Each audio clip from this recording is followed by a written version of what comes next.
இடம்பொருள் நேயர்களுக்கு வணக்கம். ஸோ பாண்டியன் ஷோ சீரியலில் இப்போ தான் வந்து பார்த்தீங்கன்னா பாண்டியன் எல்லா இடத்துலையும் வந்து எங்களுக்கு 5 குழந்தைங்கன்னு சொன்னாரே, குழலின்னு ஒருத்தங்க இருந்தாங்களே அவளை காணாமே அப்படின்னு பார்த்துட்டு இருந்தால் அவங்கள கூட்டு வந்துட்டாங்க. ஸோ அவங்க திருப்பி வந்தாச்சு. வந்து இப்போ அவங்களும் சேர்ந்து வந்து எப்படா வந்து நம்மளுடைய தம்பிகளோட பார்த்த பொண்ணை போய் பார்க்கலான்னு முடிவு பண்ணிட்டாங்க. தங்கமயில் தான் வந்து மருமகள்னு முடிவு பண்ணி பூ போட்டு பார்த்த உடனே அடுத்து வந்து அடுத்த கட்ட ஸ்டெப் எடுத்துடலான்ட்டாங்க. இத்தனை நாள் பொண்ணே கிடைக்கல, நாங்கள் பொண்ணு கிடச்சோன்னே பூ போட்டு முடிவு பண்ணிக்கலாம் அப்படிங்கிறாங்க. அடடா அப்படின்னு இருக்கு நமக்கும்.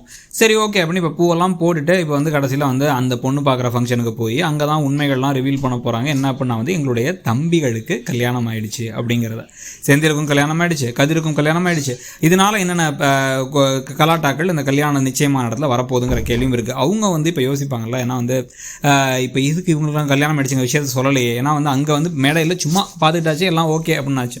ஆனால் என்ன இருந்தாலும் நம்ம பொண்ணு நல்ல பொண்ணு அப்படிங்கிற காரணத்துக்காக இல்லை, ஒருவேளை வந்து பார்த்தீங்கன்னா அவங்களுடைய தங்கச்சியான முத்துச்சுடருக்கு ஒரு வேளை கல்யாணம் இருக்குமோன்னு வேறு நமக்கு ஒரு கேள்வி இருக்குது. இந்த மாதிரி ஏதோ ஒரு விஷயம் நடந்து இவங்க பரவாயில்லன்னு ஏற்றுக்க போகிறாங்க. ஏற்றுக்கிட்டு கடைசியில் வந்து இப்போ இவரும் சந்தோஷமாக போகிறாரு. ஆனால் அதை கெடுத்து விடுறதுக்கான எல்லா வேலையுமே வந்து இந்த பக்கம் சக்திவேல் பண்ண போகிறார்.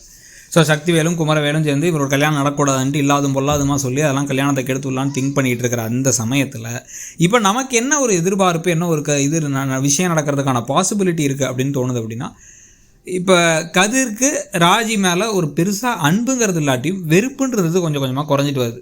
ஒரு பொறுப்பு வேறு வந்துருச்சு அவருக்கு. ஸோ வெறுப்பு பொறுப்பு ரைமிங்கெல்லாம் வந்துட்டு இருக்கு பாருங்கள், அது வேறு வந்துட்டு இருக்கு. ஆனால் இந்த பக்கம் ராஜிக்கு அன்பாக வந்து இருக்காரு கதிர் அப்படிங்கிறது பிடிச்சிருக்கு, அதை ரசிக்கிறாங்க. கொஞ்சம் கொஞ்சமாக இது அன்பு காதலாக மாறிடும் போலே அப்படின்னு சொல்லும் போது அதை மறுக்க கூட இல்லை, அவங்களுக்கு அது பிடிச்சிருக்கு. ஒரு மாதிரி சேஃபாக ஃபீல் பண்ணுறாங்க, ஒரு பாதுகாப்பு கிடைக்குது அவங்களுக்கு அப்படின்னு தோணுது.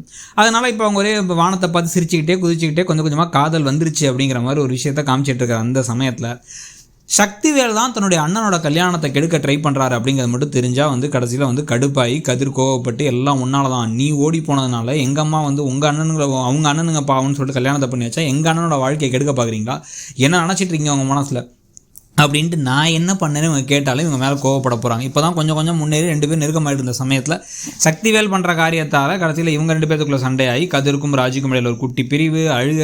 அதுக்கு மட்டும் இல்லாமல் வந்து குடும்பமே போய் அந்த எதிர்த்த விட்டு குடும்பத்தோட சண்டைக்கு போனதுக்கு பிறகு வந்து பார்த்திங்கன்னா எப்படியோ தங்கமயில் குடும்பத்தை கன்வின்ஸ் பண்ணி கல்யாணத்தை பண்ணி வைக்கிறது. ஆனால் அதுக்கு பிறகு தான் தெரியுது தங்கமயிலுக்கு சரவணன் மேலே அந்தளவுக்கு ஒரு அன்பு இல்லை. வீட்டில் சொன்னாங்கன்னு கல்யாணம் பண்ணேன், ஆனால் இவனை பார்த்தாலே எனக்கு ஒத்து வரல அப்படிங்கிற மாதிரி அவங்களுக்கு இருக்கக்கூடிய பிரச்சனைகள் போக அவங்க இவரை புரிஞ்சுக்கிறது அப்படின்னு குட்டி குட்டியாக இயல்பாக நடக்கிற விஷயங்கள். எதுவுமே வந்து ரொம்ப வந்து மிகைப்படுத்தப்பட்டு ஒரு வில்லியோ வச்சு இவன் குடும்பத்தை அழிக்கணுங்கிறதுக்காக பண்ணுற விஷயங்கள் இல்லை. நிறைய இடத்துல இந்த ஓடி போய் கல்யாணம் பண்ணது, பங்காளி சண்டை, அப்புறம் மாமன் வீட்டோட சண்டை அப்படின்லாம் இருக்கும்ல, அதை வச்சு தான் கதை போகுது. ஆனால் அது சுவாரஸ்யமாக நல்லா பார்க்கறதுக்கு ரசிக்கிறபடி இருக்கிறதுங்கிறதான் பெரிய விஷயம்.